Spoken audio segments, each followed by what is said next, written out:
Henry George was a Philadelphia-born journalist and economic philosopher who became one of the most influential social reformers of the 19th century. Henry George, economist, writer, and political activist, was born in Philadelphia, Pennsylvania on September 2, 1839. He came from a modest middle-class family. He had a distinctive appearance with his piercing eyes and serious demeanor. George's early years were marked by intellectual curiosity and restless ambition. He attended school only until the age of 14, leaving formal education behind to seek his fortune in the wider world. His limited schooling would later prove no barrier to his intellectual development, though his lack of formal credentials would sometimes undermine his credibility in academic circles. After leaving school, George worked briefly as an errand boy and then went to sea as a foremast boy on a ship bound for Australia and India. The voyage lasted 14 months and exposed the young man to poverty and inequality on a global scale. He saw the desperate conditions of workers in foreign ports and witnessed the vast disparities between rich and poor. These experiences planted seeds that would later flower into his revolutionary economic theories. Returning to Philadelphia in 1856, George found work as an apprentice typesetter. The printing trade provided him with steady employment and introduced him to the world of journalism and publishing. He learned the mechanical aspects of producing newspapers and books, skills that would serve him throughout his career as a writer and publisher. In 1857, George made a momentous decision that would change his life. He left Philadelphia and sailed to California, drawn by the opportunities of the West Coast. He arrived in San Francisco with almost no money and struggled to establish himself. California in the late 1850s was still shaped by the gold rush mentality, a place where fortunes could be made or lost overnight. George worked various jobs, including as a typesetter, rice farm laborer, and gold prospector. None of these ventures brought him prosperity. He experienced genuine poverty during these years, sometimes going hungry and homeless. In 1861, he married Annie Corsina Fox, an Australian immigrant. The marriage would produce 4 children and last until his death, though the early years were marked by severe financial hardship. George found steady work as a typesetter and gradually moved into journalism. He wrote for various California newspapers, developing his skills as a writer and commentator. His articles addressed local politics, economic conditions, and social issues. He had a clear, forceful writing style that made complex ideas accessible to ordinary readers. By the mid-1860s, he had established himself as a respected journalist in San Francisco. In 1865, George had an experience that would profoundly shape his thinking. While riding through the California countryside, he stopped to rest his horse and spoke with a man about land values. When George asked what land was worth in the area, the man named a price that shocked him. George suddenly understood that land values were rising not because of anything landowners did, but simply because of population growth and community development. This insight struck him with the force of revelation. The realization troubled George deeply. He saw that those who owned land grew wealthy without working, while those who actually labored remained poor. Landowners captured the value created by the entire community simply by holding title to land. This seemed fundamentally unjust. George began to develop his theory that private ownership of land was the root cause of poverty amid progress. Over the next several years, George continued his journalism career while developing his economic ideas. In 1868, he became editor of the San Francisco Chronicle, though he left that position after only a few months due to disagreements with the publisher. He then founded his own newspaper, the San Francisco Daily Evening Post, serving as both editor and publisher. The venture struggled financially but gave George a platform for his increasingly radical views. In 1871, George published his first book, Our Land and Land Policy, a pamphlet that outlined his emerging economic philosophy. He argued that land monopoly was responsible for poverty and that the solution was to tax land values. The pamphlet attracted little attention outside California, but it represented George's first systematic presentation of his ideas. He was developing a comprehensive theory that challenged fundamental assumptions about property, wealth, and economic justice. Throughout the 1870s, George worked on his magnum opus while supporting his family through journalism. He wrote editorials, served as a newspaper editor, and took on various writing assignments. His financial situation improved somewhat, but he remained far from wealthy. He devoted every spare moment to reading, thinking, and writing about political economy. In 1879, Henry George published Progress and Poverty, the book that would make him internationally famous. The work represented nearly a decade of intensive study and reflection. George had read widely in classical economics, studying Adam Smith, David Ricardo, John Stuart Mill, and other leading thinkers. He engaged with their ideas while developing his own original synthesis. Progress and Poverty asked a question that seemed paradoxical: why did poverty persist and even increase alongside economic progress and technological advancement? George argued that the answer lay in land ownership. As society advanced and populations grew, land values increased. Those who owned land captured this increase in value without contributing anything to production. Meanwhile, workers and capitalists had to pay increasingly higher rents to use land, leaving them with less despite overall economic growth. George's solution was elegant and radical: to abolish all taxes except a single tax on land values. This tax would capture for the community the value that the community itself created. It would make land ownership unprofitable for speculation and force land into productive use. At the same time, eliminating taxes on labor, capital, and commerce would unleash productive energies and create genuine prosperity for all. The book was densely argued, running to over 500 pages, but written in clear, passionate prose that non-economists could understand. George combined rigorous economic analysis with moral fervor. He quoted scripture and poetry alongside economic statistics. He appealed to both reason and emotion, making a case that was simultaneously analytical and prophetic. Progress and Poverty was initially published by a small San Francisco publisher with a tiny print run. It sold slowly at first, but gradually word spread. Readers found George's arguments compelling and his vision inspiring. The book began to sell steadily, then rapidly.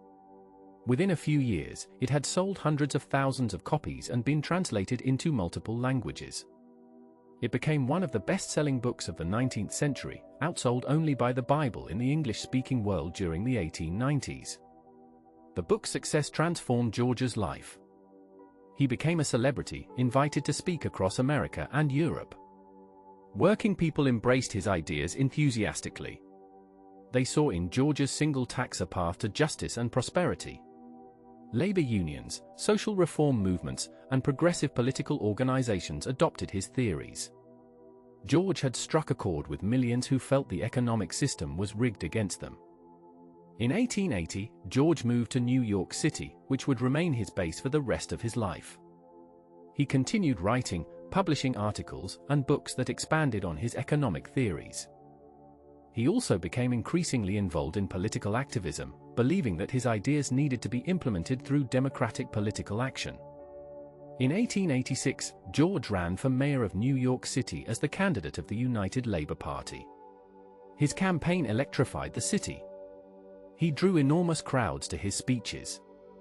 Working-class New Yorkers saw him as their champion against the political machines and economic elites that controlled the city. George campaigned on a platform of tax reform, labor rights, and political clean government. The mayoral race became a three-way contest between George, the Tammany Hall Democratic candidate, and a young Republican named Theodore Roosevelt. George ran a vigorous campaign despite having far less money than his opponents. He spoke at multiple rallies each day, often addressing crowds of thousands. His message resonated with workers, immigrants, and reformers. When the votes were counted, George finished second, ahead of Roosevelt but behind the Tammany candidate. However, many believed the election had been stolen through fraud. Tammany Hall had a well-deserved reputation for ballot stuffing and voter intimidation. George's supporters were convinced he had actually won. Whether or not fraud occurred, George's strong showing demonstrated the appeal of his ideas and established him as a major political figure. Following the election, George continued his work as a writer and lecturer. He published The Condition of Labor in 1891, responding to Pope Leo XIII's encyclical on social questions. George defended his single tax proposal against Catholic criticisms while finding common ground with the Church's concerns about poverty and injustice. He also wrote A Perplexed Philosopher in 1892, a critique of Herbert Spencer's retreat from his earlier support for land reform. Throughout the 1890s, George travelled extensively, lecturing in Britain, Ireland, and Australia. He was received enthusiastically wherever he went. In Britain, his ideas influenced the emerging socialist movement and the Liberal Party's progressive wing. In Ireland, his theories provided intellectual ammunition for the land reform movement. In Australia, his single tax proposal shaped debates about taxation and land policy. George's influence extended far beyond his immediate followers.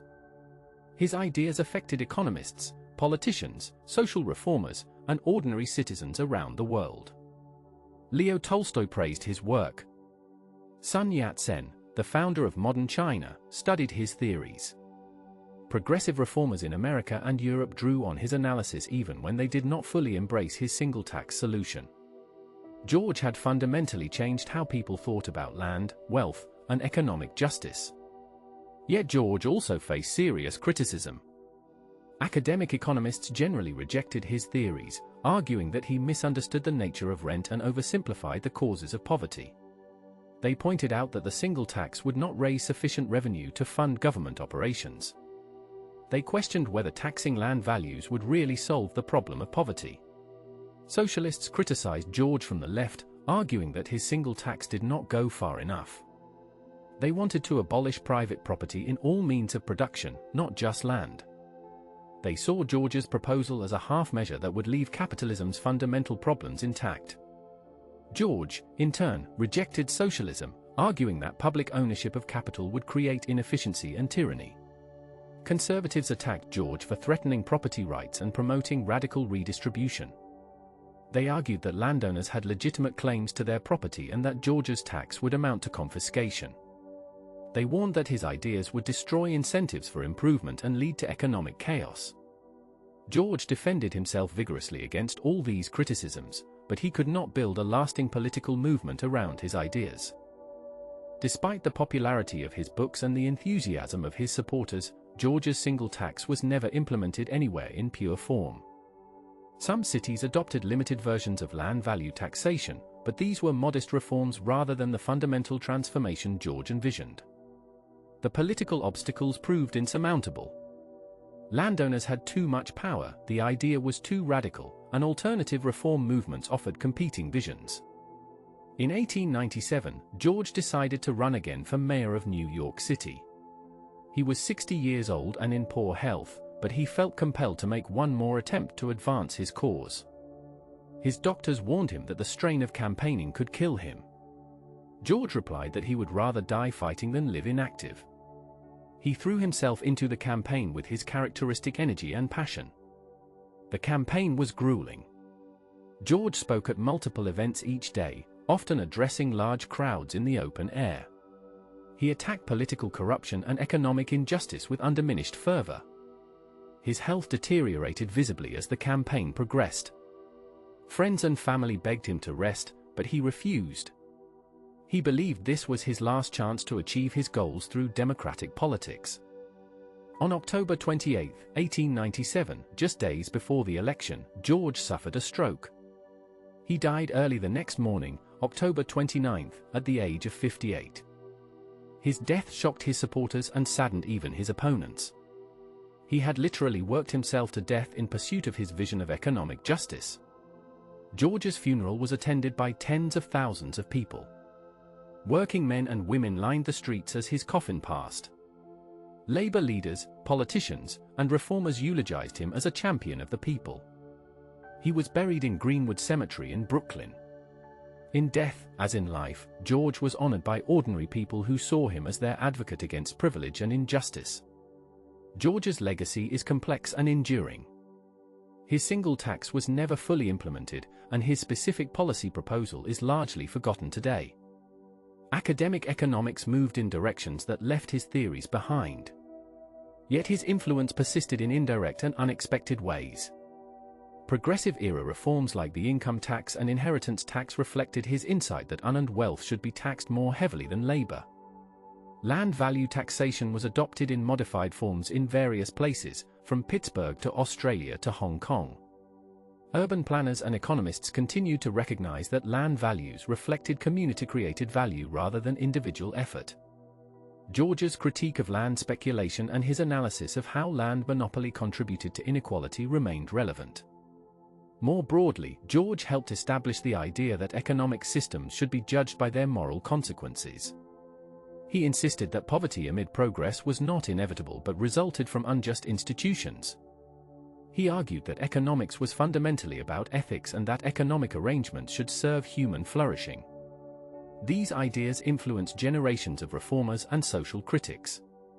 George's writing style also left a mark. He demonstrated that economic analysis could be presented in clear, passionate prose accessible to general readers. He showed that technical arguments could be combined with moral vision and literary power. Later progressive writers and economists learned from his example. George's personal life was marked by the same dedication that characterized his public work. His marriage to Annie was a partnership of mutual support.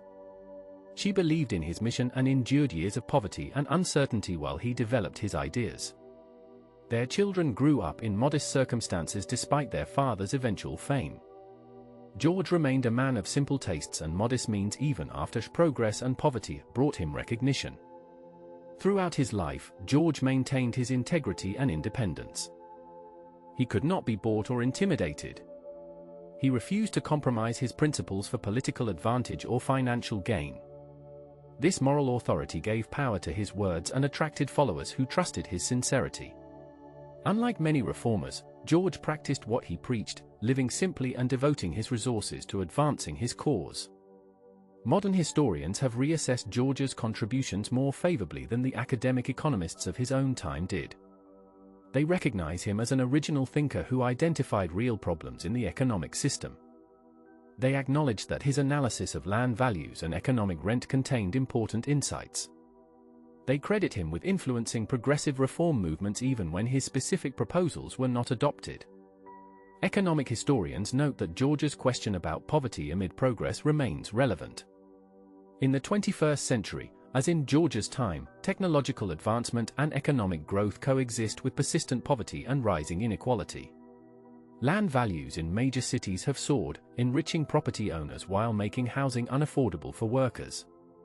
George's analysis of these dynamics seems prescient to contemporary readers. Urban economists and planners have shown renewed interest in land value taxation as a tool for capturing community-created value and discouraging speculation. Some cities have experimented with split-rate taxation that taxes land more heavily than improvements. While these are modest applications compared to George's vision, they reflect his enduring influence on thinking about land and taxation. George's greatest legacy may be his moral vision rather than his specific policy proposals. He insisted that economic arrangements should be judged by whether they promote human dignity and opportunity. He argued that poverty was not a natural condition but a social failure that could be corrected. He believed in democracy and in the ability of ordinary people to understand and solve economic problems. These ideas continue to inspire reformers and activists today. In the end, Henry George was a prophet more than a politician, a visionary more than a practical reformer. He saw clearly the contradictions of industrial capitalism and offered a bold solution. That his solution was not adopted does not diminish his achievement in diagnosing the problem and insisting that alternatives were possible. He gave hope to millions who felt trapped by economic forces beyond their control. George represents a particular type of reformer, the self-educated intellectual who challenges established wisdom and offers a comprehensive alternative vision. His lack of formal credentials freed him from academic orthodoxy but also limited his influence in scholarly circles. His moral passion inspired followers but sometimes led him to overstate his case. His single-minded focus on land taxation was both his strength and his limitation. Perhaps the most fitting assessment of Henry George comes from recognizing both his insights and his limitations. He correctly identified land monopoly as a significant source of inequality. He offered a theoretically elegant solution that proved politically impractical. He inspired movements for economic justice while failing to build lasting institutions. He changed how people thought about poverty and progress even though his specific program was never implemented. George was neither a perfect prophet nor a failed crank, but rather a brilliant and flawed reformer who left an indelible mark on economic and political thought.